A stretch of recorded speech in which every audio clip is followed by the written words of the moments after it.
In the name of Allah, who's Rahman and Rahim. Assalamu alaikum, dear students of class Enter. Dear student, today we will know about the verbs and their uses. As you know that we are doing the exercise. So in today's exercise, we will know about the usage of the reject, refuse, decline and deny. So as you know that today's lecture number 26 and lesson 9. Dear students, both reject and refuse show unwillingness or inability to accept.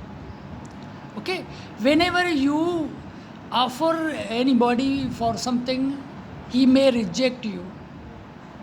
Okay, so he rejected my offer of assistance.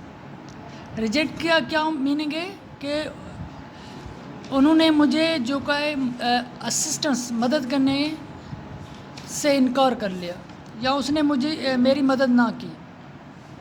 He refuse my offer for of assistance. Refuse and reject both आप use कर सकते हैं इन sense में, unwillingness के sense में. But on other end दूसरी side पे जब अनविलिंगनेस का मतलब सेंस ना मिले हमको, तो वहाँ हम रिजेक्ट ना यूज़ करेंगे बल्कि हम रिफ्यूज़ यूज़ करेंगे. जैसे कि his father has refuse his consent. Consent means राज़ी होना. तो इसके फादर राज़ी नहीं हुआ इस बात पे, रिफ्यूज़ कर लिया. Okay, her parents are far too intelligent, they refuse और नथिंग. ओके, उन्होंने कोई भी रिफ्यूज़ नहीं किया, इनकार नहीं करना. रिफ्यूज़ करना मीन्स इनकार नहीं करना. The hospital refuse permission for any more visitors to see. Refuse permission मतलब हॉस्पिटल में जो है उन्होंने परमिशन देने से इनकार कर लिया. Reject in this turn is meaning not shared by refuse, date of costing something aside which is unsuitable for below required standard. The chocolate factory reject any milk which contain the slightest impurities. Okay, तो एक होता है कि जो चीज़ किसी चीज़ में fit ना हो एक मशीनरी के तौर पे, तो वो उसको रिजेक्ट करती है कि this is not suitable for this, उसके लिए वो सूटेबल नहीं है या मैच नहीं करती. ओके, तो वहाँ हम रिजेक्ट यूज़ कर देंगे, रिफ्यूज़ नहीं करेंगे. This machine automatically reject any component which are not exactly of the right size and weight. जाहिर सी बात है, जो मशीन में राइट वेट साइज़ और वेट एग्जैक्ट नहीं होगी तो वो मशीन उसको क्या करेगी, रिजेक्ट करेगी. Okay, The most striking difference, however, lie in the inability of reject to take an infinitive. Reject अपने साथ जो infinitive यूज़ होता है verb के साथ. Reject cannot refrain the following examples. Suppose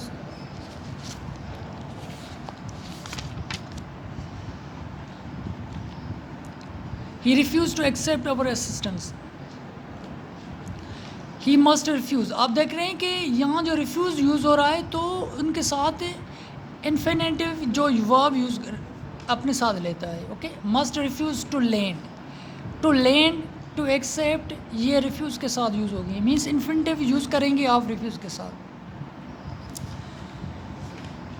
decline has another usage here. Dear students, has milder flavour than refuse and tends to replace it when a polite refusal is given. Okay, क्योंकि decline sense तो वही है लेकिन usage difference है, क्योंकि polite है. Suppose मैं कहूँ कि he decline the signature. Okay, decline the signature it means कि उसने अब कहा कि ये सिग्नेचर मेरी नहीं है, डिक्लाइन किया. Okay, he courteously declined our offer of assistance. Honestly, okay, means honest middle position के तौर पे. He was so tired that he had to decline to see any more visitor. Okay, so tired. वो इतना थका हुआ था तो उसने इनकार कर लिया कि विजिटर से मिलने से। Decline also the meaning of going down और लूजिंग स्ट्रेंथ। डिक्लाइन इस सेंस में यूज़ करते हैं कि स्ट्रेंथ में कमी होना, जहाँ उसको डिक्रीज होने के लिए। The declining sun was casting long shadow. Okay, declining sun माना सन में जो मतलब है वो डिक्लाइनेशन होनी होगी। The trade of this commodity has been declining माना decreasing. Decline means decreasing in sense. His strength was declining and the doctor held out little hope as recovery. उनकी जो स्ट्रेंथ थी वो डिक्रीज होती जा रही थी, तो डॉक्टर्स ने ये उम्मीद लगाई उनकी रिकवरी की, तो वो रिकवर नहीं हो सकता। Deny is use to contradict. Contradict means opposite की सेंस में आप यूज़ कर सकते हैं। To say that something is not so. He deny the newspaper report. Okay, deny का मकसद है कि जब भी आप वर्ब डिनाई यूज़ करें तो वहाँ नेगेटिव यूज़ ना करें, क्योंकि deny is already in a negative sense. Suppose करें he deny the newspaper reports that he was about to retire. उन्होंने ये इनकार कर लिया कि डिनाई द न्यूज़पेपर रिपोर्ट, उन्होंने न्यूज़पेपर को रिजेक्ट कर दिया कि मैं रिटायर नहीं हो रहा हूँ, ये न्यूज़पेपर फेक है। Government officials totally deny the truth of this rumour. कि जो ये र्यूमर में गवर्नमेंट ऑफिशियल ने जो ये रिजेक्ट कर लिया, डिनाई कर लिया कि ये र्यूमर में जो भी कुछ भी ये गलत है। It is impossible to deny that means guilt because he was god. Okay, so I think you have understand the usages of deny. Deny is already in a negative sense. Okay, अब आते हैं कि last में surprise है, स्टोनिश है, shock है, grieve है। इन सब की जो एक ही मीनिंग है लेकिन इनकी डिफरेंट यूजेज है। Let us start. Dear student, astonish is stronger in meaning than surprise. Astonish strong है, मतलब अगर आप सरप्राइज और एस्टोनिश का इंतखाब करें तो आप एस्टोनिश यूज़ करेंगे इंस्टेड ऑफ सरप्राइज। और shock is stronger still. Astonish stronger है और शॉक स्ट्रॉन्गेस्ट है। मतलब आप डिग्री में आप समझ लें कि जो एस्टोनिश पहले मतलब और शॉक जो है वो पहले, अगर शॉक और एस्टोनिश होगा तो शॉक हम उसे पहले इंतखाब करेंगे।